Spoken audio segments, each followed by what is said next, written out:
constraint, I could not start off with the causes of Gandhiji's first national movement called non-cooperation movement. So in today's session, we are going to study about, you can see behind me on the board, I have already written the causes or the circumstances leading to non-cooperation movement. Your syllabus requires you to study only 3 causes, which are, the first one is the Rowlatt Act, second is the Jallianwala Bagh, and the third one is the Khilafat movement. So let us quickly start with the first cause or the first factor, that is the Rowlatt Act. In your textbook, page 157, in your textbook, page 157, you will find the topic called Rowlatt Act 1990. So we'll start from there. Now, Lord Chelmsford appointed a committee in 1917 to investigate and report on the nature and extent of the criminal conspiracies associated with revolutionary terrorism in India, and it was headed by Justice Rowlatt. Now let me explain to you the background for the Rowlatt Act. The meaning of act is a law.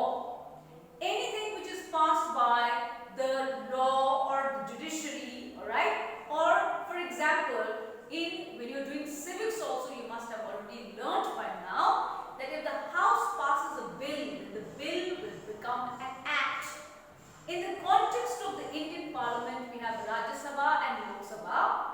So if a bill is passed in the 2 houses and also gets the assent of the President, then the bill becomes an act. Act meaning a law. Here we are referring to the act called the Rowlatt Act, and as you all can see in the textbook, it was passed in the year 1919. There's a background for passing of this particular act.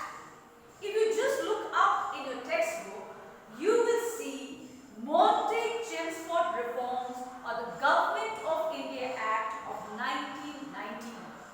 This was actually the factor. This was actually the reason why the Rowlatt Act was passed. What happened was, in 1914, I am not going by the textbook, I am giving you a background, so please listen to this carefully. In 1914, there was the outbreak of the First World War. The First World War involved countries like Germany, France, Russia, Britain. And because India was under the rule of the British, we also got indirectly involved in the First World War.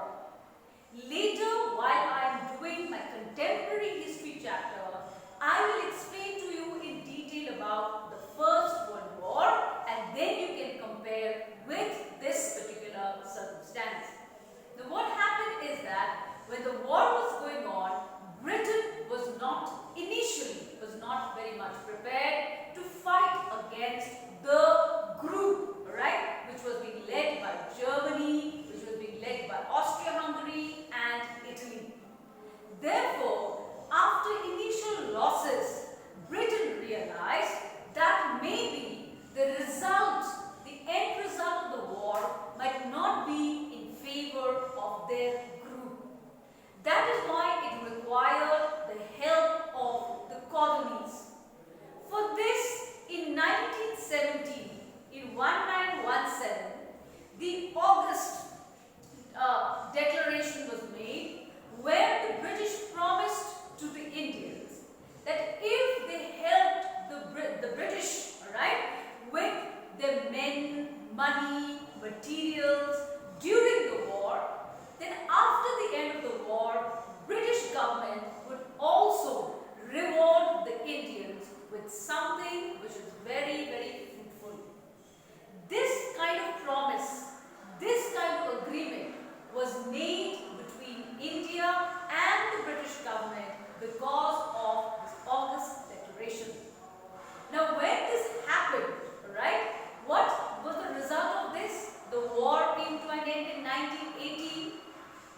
government was in no intention of giving self-government to the Indians.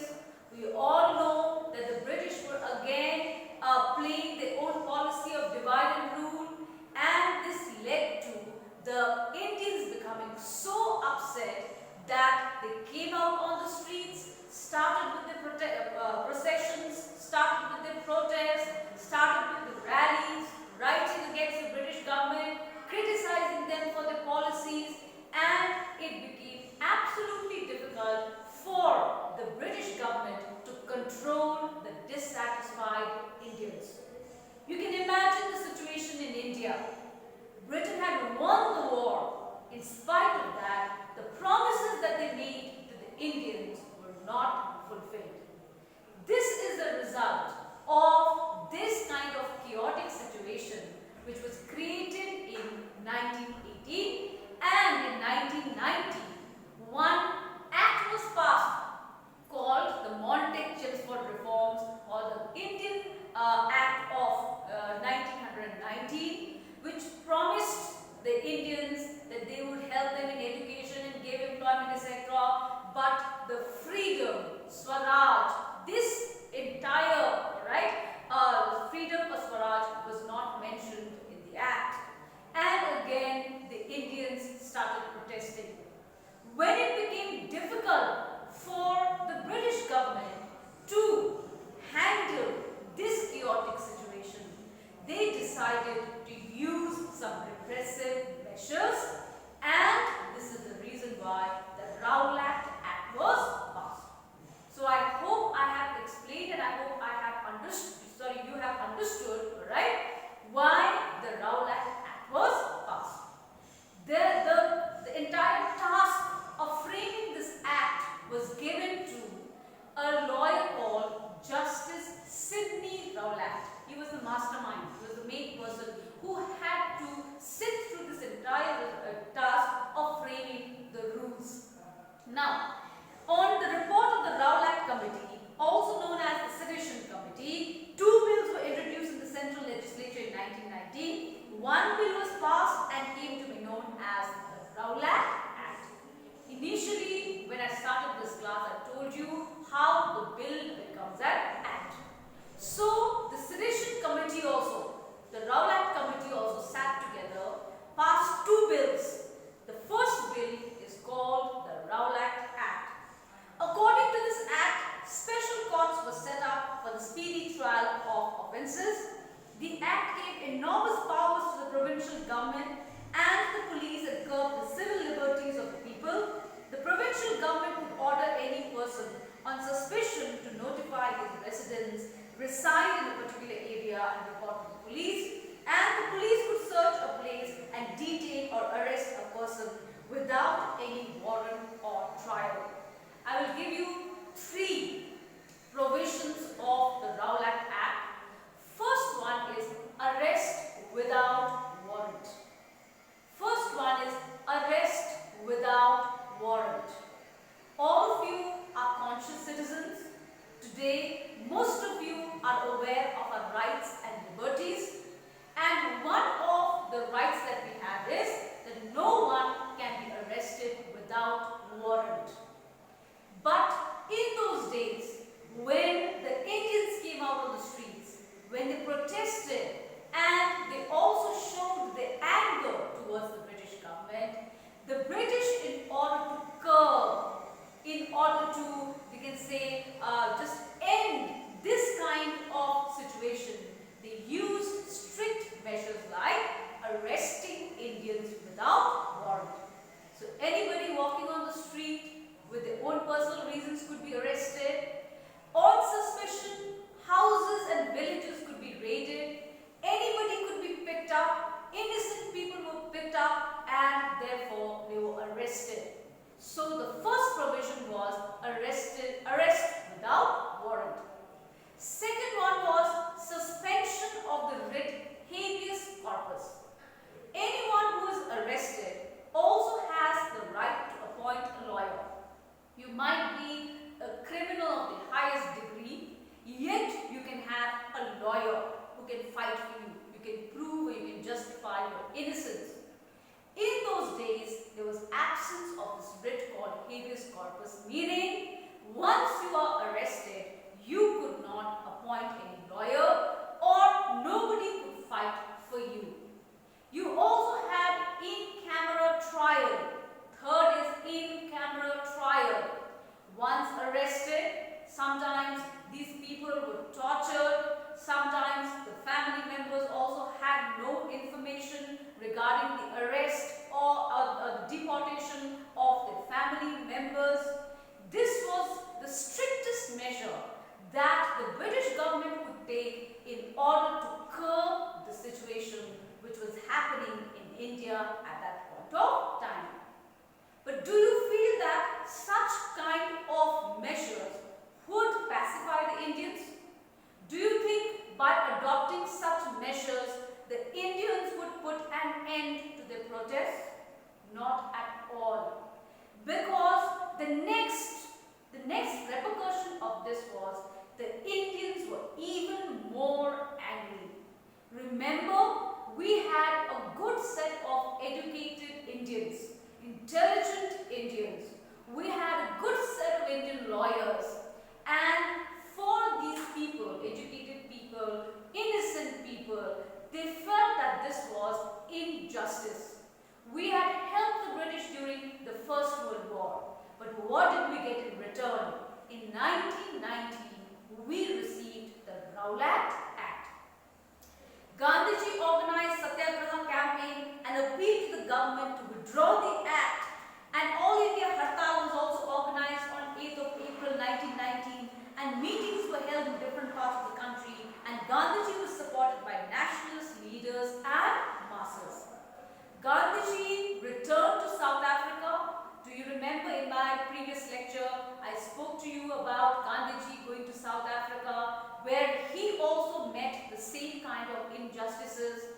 And in South Africa, he also started with his passive resistance program, and he also led many movements even in South Africa. Later in 1915, he returned to India. 1915, 1915, he returned to India.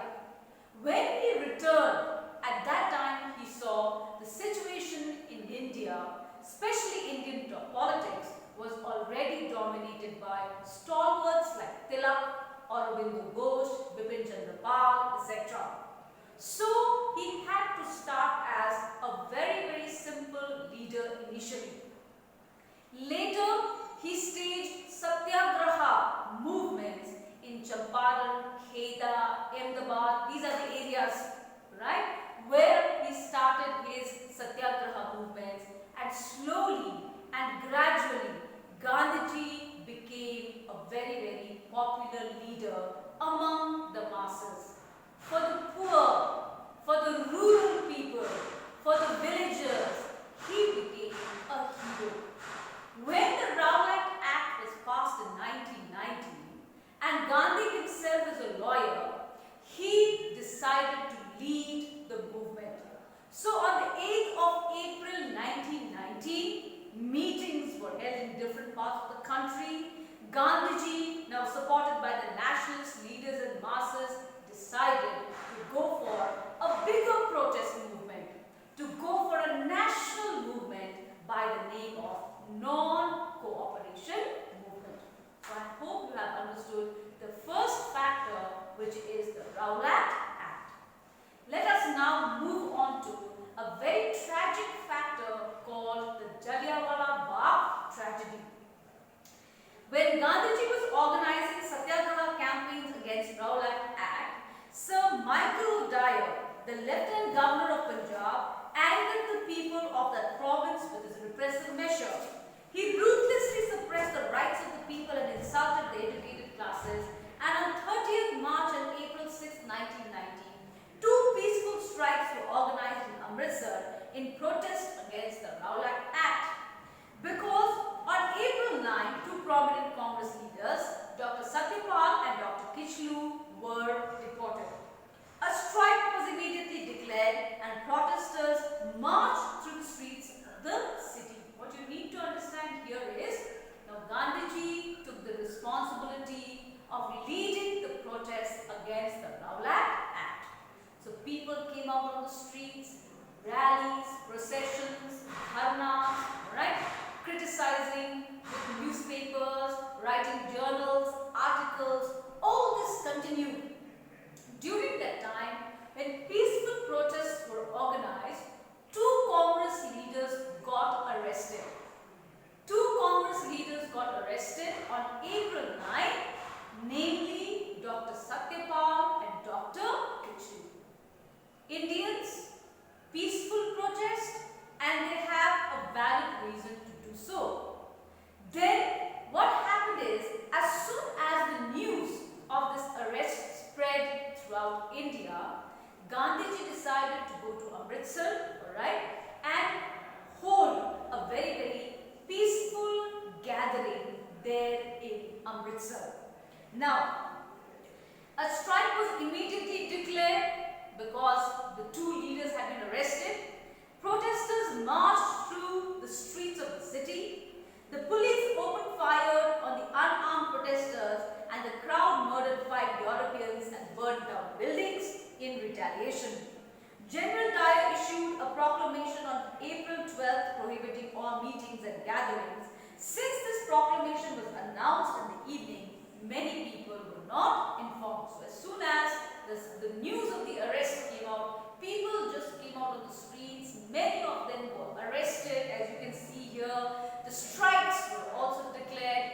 Even the Europeans lost their lives because the Indians were so angry. And General Dyer, on April 12th, he issued a proclamation. He announced.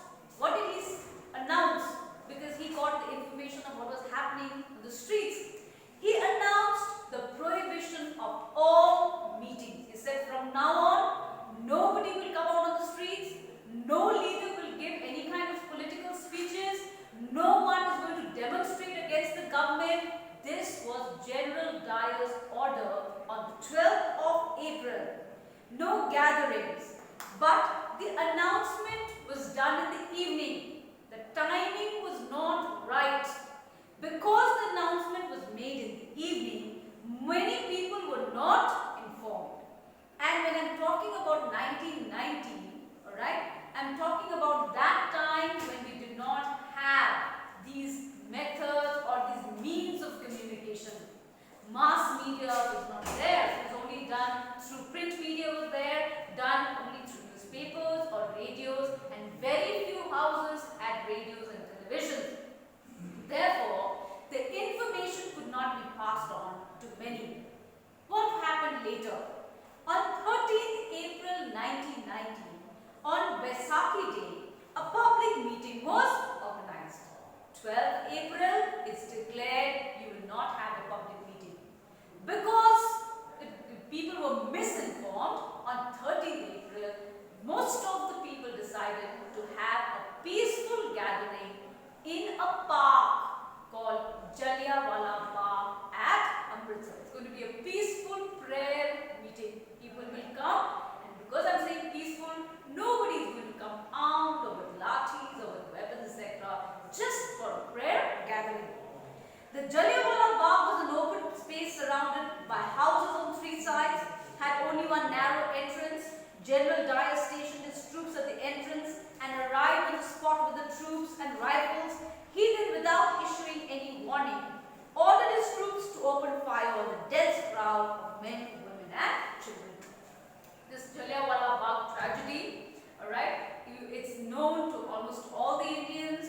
Movies have also been made on it. You can also check web links for it, where you will see how, in what way this massacre, alright, took place.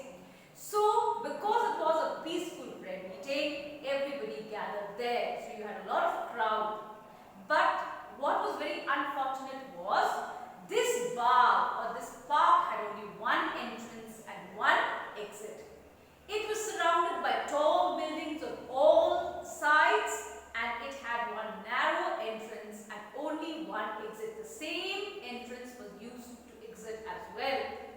So as soon as General Dyer heard that a gathering is taking place here, this is against his proclamation, this is against his order, he approached at that point with his troops And because he too was angry at this meeting or gathering, he ordered his army to fire at these innocent people till the last bullet was, exhausted. So therefore, it was a government order, it was an order from an officer, you can see the boys had to take this order. So when they started firing at this dense crowd, a lot of gathering was there. This led to the loss of many innocent lives and many more were also injured. Then it says here, the Congress Inquiry Committee also placed it at 1,000. They said almost 1,000 people lost their lives, but the figure, this is only official figures, the figures were more than that. Many got wounded, many got injured. General Dyer proudly admitted that his act was deliberate and his purpose was to strike terror on the whole of Punjab. When the government asked for his explanation, he said he wanted to terrorize the Indians because in this way he could stop or he could prevent the other protests that would take place in future. Martial law was proclaimed all over Punjab. The people were subjected to indignities. Later, what was the reaction? Even people, most of the people, they burned down police buildings, they burned down government offices, they started beating up the British officers, they started even murdering and kidnapping their families. Our Indians also retaliated to what Dyer had done to them. When this happened, then the government adopted other measures like flogging meaning publicly beating. Then searches were done, raids were done. The citizens of Lahore were made to crawl across a street in Lahore, which is known as the Crawling Street. So what happened is, look at the punishment. Wherever you could walk, no, the Indians had to crawl, right? Because that was the place where the Indians had also assaulted some of the British or some of the Europeans, and therefore as a punishment they had to crawl. The Jallianwala Bagh massacre shocked the nation, and Gandhiji decided to launch a nationwide struggle against the Punjab atrocities. Gandhiji got the news of the massacre. He was deeply saddened, he was deeply moved, because he is a person who supports non-violence. He supports ahimsa. But what had the British government done? They had in fact used violence. They used force. They had killed our innocent Indians. They were actually torturing our innocent Indians. And this was the reason why Gandhiji decided to launch his movement called Non-Cooperation Movement. I hope you have understood, children. In my next class, I will go with the third and the last cause, which is the Khilafat movement. Thank you very much for watching.